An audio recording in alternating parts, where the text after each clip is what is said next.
తెలంగాణలో కొత్త ఎయిర్పోర్ట్లకు బ్రేక్ పడింది. రాష్ట్ర ప్రభుత్వం ప్రతిపాదించిన 4 కొత్త గ్రీన్ఫీల్డ్ ఎయిర్పోర్ట్ స్థలాల్లో 2 సైట్లు సాంకేతికంగా సాధ్యం కావని కేంద్రం తేల్చి చెప్పింది.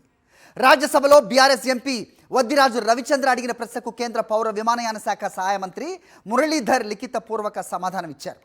జక్రాన్పల్లి స్థలం కూడా రక్షణ శాఖ అనుమతిపై ఆధారపడి ఉందని తేల్చి చెప్పారు. రాష్ట్ర ప్రభుత్వం పెద్దపల్లి, కొత్తగూడెం, మహబూబ్ నగర్, జక్రాన్పల్లిలో కొత్త గ్రీన్ఫీల్డ్ ఎయిర్పోర్ట్ల కోసం కేంద్రానికి ప్రీ ఫీజిబిలిటీ స్టడీస్ ప్రతిపాదనలు పంపింది. అయితే ఈ 4 స్థానాల్లో పెద్దపల్లి మినహా మిగిలిన 3 చోట్ల కూడా ప్రీ ఫీజిబిలిటీ అధ్యయనాలు పూర్తయ్యాయి. కాగా కొత్తగూడెం, మహబూబ్ నగర్లోని స్థలాల్లో ఎయిర్పోర్ట్ల ఏర్పాటు సాధ్యం కావని అధ్యయనాలు తేల్చాయి. ఇక జక్రాన్పల్లి స్థలం సాంకేతికంగా సాధ్యమేనని, అయితే ఇక్కడే ఉన్న మానవ నిర్మిత అడ్డంకులను తొలగించాలని కేంద్రం చెప్తోంది.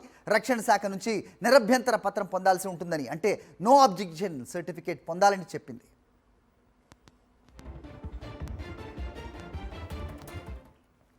అదేవిధంగా వరంగల్ విమానాశ్రయ పునరుద్ధరణ, అభివృద్ధి పనులు ముందుకు సాగాలంటే రాష్ట్ర ప్రభుత్వం చేతిలోనే ఉందని కేంద్రం స్పష్టం చేసింది.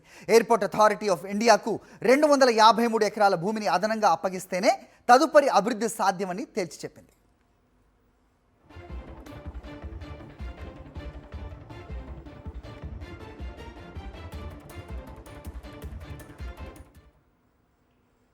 అదేవిధంగా కొత్తగూడెంలో విమానాశ్రయ ఏర్పాటు కూడా బ్రేక్ పడింది. 2 చోట్ల కూడా స్థలం అనుకూలంగా లేకపోవటమే ప్రధాన కారణమని తేలింది.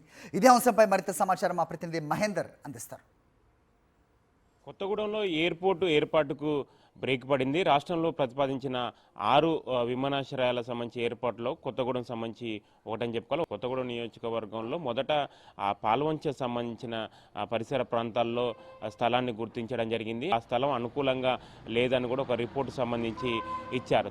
రెండో దఫాగా కూడా చుంచుపల్లి ఏరియాలో కూడా ప్లేస్ సంబంధించి గుర్తించడం జరిగింది. సర్వే చేసిన తర్వాత అది కూడా అనుకూలంగా లేదని కూడా ఎయిర్పోర్ట్ అథారిటీ ఆఫ్ ఇండియా వాళ్ళు నివేదిక ఇచ్చారు. పరిసర ప్రాంతాల్లో ఎత్తైన గుట్టలు ఉండడం, అదేవిధంగా రన్వే సంబంధించి నిర్మాణం 2500 మీటర్ల వరకు రన్వే సంబంధించి ఉండాలి. ఆ రన్వే సంబంధించి నిర్మాణానికి సంబంధించి కూడా కొంత ఇబ్బందులు సంబంధించి వచ్చినట్లు కూడా తెలుస్తుంది. అక్కడ అధికారులు సర్వే చేసిన సందర్భంలో ఇలాంటి కీలక విషయాలు కూడా అందులో పొందుపరిచినట్లు తెలుస్తుంది. దానిలో భాగంగానే ఆ నివేదికను పూర్తిగా ఆధారంగా చేసుకొని నిన్న కేంద్ర మంత్రి దానికి ఎయిర్పోర్ట్ ఏర్పాటుకు సాధ్యం కాదని ఒక స్పష్టమైన సమాధానం సంబంధించి ఇచ్చారని చెప్పుకోవాలి. అయితే వాస్తవానికి కొత్తగూడెం ఎయిర్పోర్టు అక్కడ ఏర్పాటు అయితే భద్రాచలం టెంపుల్ సిటీ శ్రీ సీతారామచంద్ర స్వామి ఆలయంకి వచ్చే భక్తులకు అనుకూలంగా ఉంటుంది. కొంత రైతులు కొన్ని ప్రాంతాల్లో కొంత అంగీకరించకపోయినా వారితో మాట్లాడి మొత్తం స్థలం విషయంలో మాత్రం అందరూ జిల్లాకు సంబంధించిన మంత్రులు దాన్ని ఓకే చేయించినా కానీ టెక్నికల్గా మాత్రం విషయంలో మాత్రం గుట్టలు చుట్టూ ఉన్న ఏరియాల్లో గుట్టలే కొంత ఇబ్బందికరమైన పరిస్థితులు